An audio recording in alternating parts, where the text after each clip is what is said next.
Hey there, welcome to the channel. Now, if you've been watching some of my past few videos, you know I've been baking out of the Gluten Free Artisan Bread in 5 minutes a day cookbook. I found this book a few months ago, totally changing my thoughts on gluten-free bread. My wife loves it and asks for it. And the first couple videos I did, I'd made those recipes before, and now I'm starting into recipes that I've not tried. So today out of the book, you and I are gonna find out how this comes out at the same time. I'm going to make some crusty baguette rolls.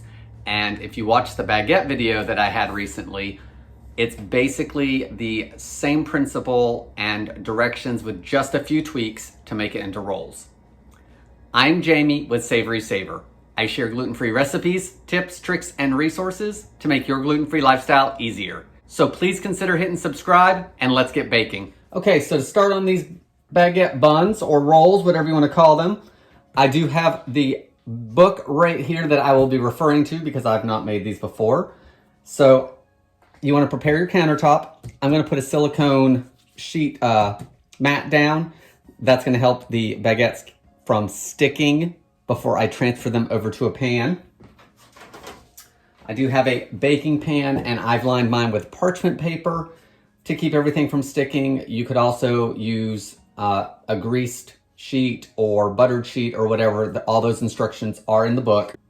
I'm going to use a parchment paper. I've been using it for the other recipes. You also want to make sure you have your baking stone and metal pan in the oven as in the other videos, because we're going to create steam with some water in that baking pan, and the baking stone holds heat well, which is why we're using that.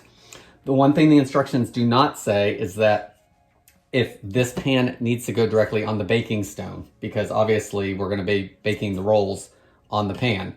So I am going to bake them on the stone. I'm just going to put this whole cookie sheet onto the stone and bake them that way, and we'll see what they do. So I've got my gluten-free flour blend out that I made a few days ago, the flour blend that's already made. I did label it, what blend it is, as well as the date to know when I made it in here. I'm going to sprinkle a little bit on the sheet just to help with sticking, even though it does not say to do that. I think it's going to help me shape the baguette rolls. Next, I have my dough. Again, this dough is good for 10 days in the refrigerator. Today is actually day 10. I made this just over a week ago. So we're gonna need some of that. So I've got my scale back here, and you need a half a pound of dough, which is what we needed for our baguette.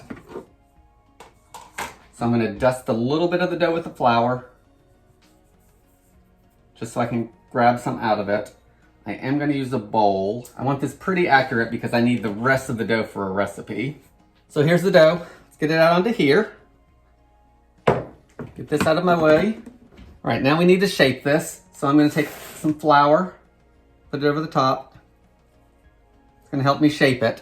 It says I should get 6 rolls out of this. We'll see. I don't feel that my bread loaves on the other ones have come out the same size as what's in the book, but we're gonna get what we can. So just start shaping it. It is sticky, so I find that if you can get it all over and then get your hands a little bit too, then it's easier to shape. And you're not really kneading it because there's no gluten, so you just want to gently stretch it and it'll roll a little bit, but try not to press it down too much. We don't want to change those yeast bubbles any more than we have to.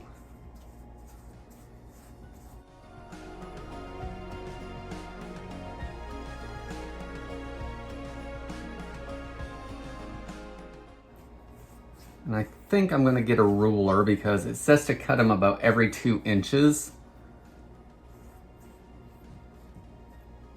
So let's get a ruler and see where we're at. All right, so we are right at about 12 inches, which means we should be good to get 6 out of it. So you want to do about every 2 inches. And this is actually kind of marked for me, so I'm going to do that as best I can. It also says to do angled cuts. So there's 1, 2, 3,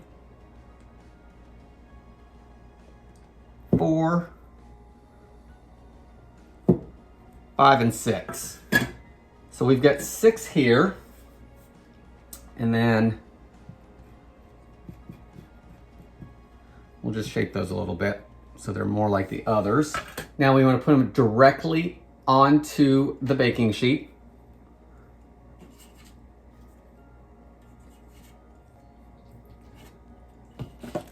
Guys, these are all done. So now all we need to do is let them rest. And this says to let it rest for 20 to 25 minutes. It does not say to cover them, so I'm not going to. I am going to turn the oven on at this point though, because with a 20 to 25 minute rest, once that rest time is done, they can be in the oven. So I'm going to turn my oven on to 450 degrees. So let's rest these and then get them into the oven. So our baguette rolls have rested. I don't see a whole lot of change. Oven has been preheating. So let's get these in the oven. Get our hot water into that broiler pan, and we're gonna bake them for about 25 minutes.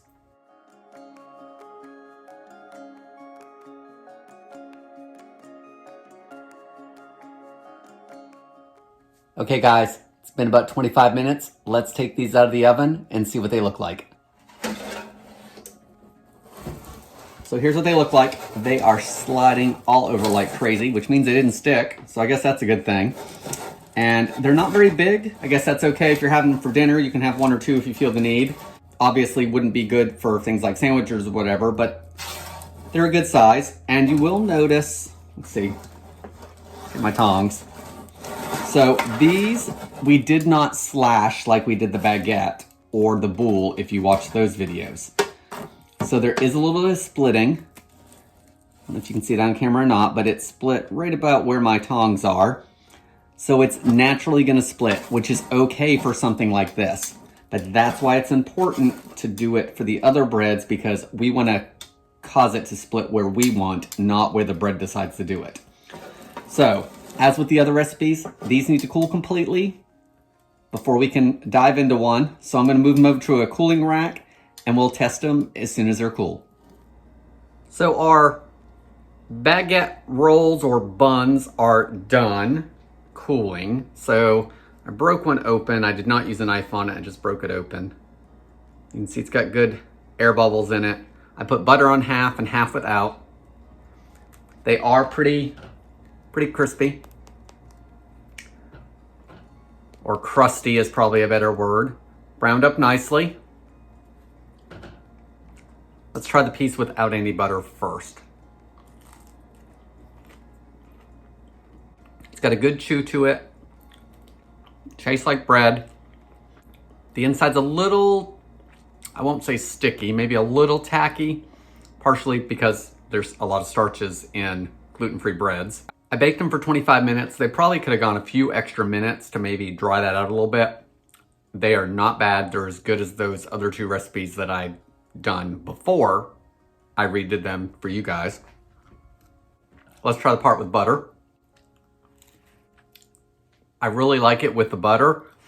I think that if you were serving these to people at dinner and you had guests over that maybe didn't realize you were gluten-free or know you're gluten-free and didn't even think anything about it, and you put these on the table, I don't think they would complain. I think the baguettes is a good way to go if you want some individual rolls. Only uses half a pound of that dough, so it makes 6. If you had people over, you could take out a pound of it, you know, double it up because it's gonna take the same amount of time to cook. Guys, that's all I have for these gluten-free baguette rolls.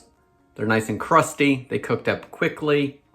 It's out of the Gluten Free Artisan Bread in 5 Minutes a Day book. I'll link down below to anything you need. Guys, I hope you're enjoying these videos that I'm doing with the bread baking. Leave me some comments below on what kind of breads do you want to see, if you want to see more, or, you know, if you don't want to see more. Thanks again for watching, and I hope to see you on the next video.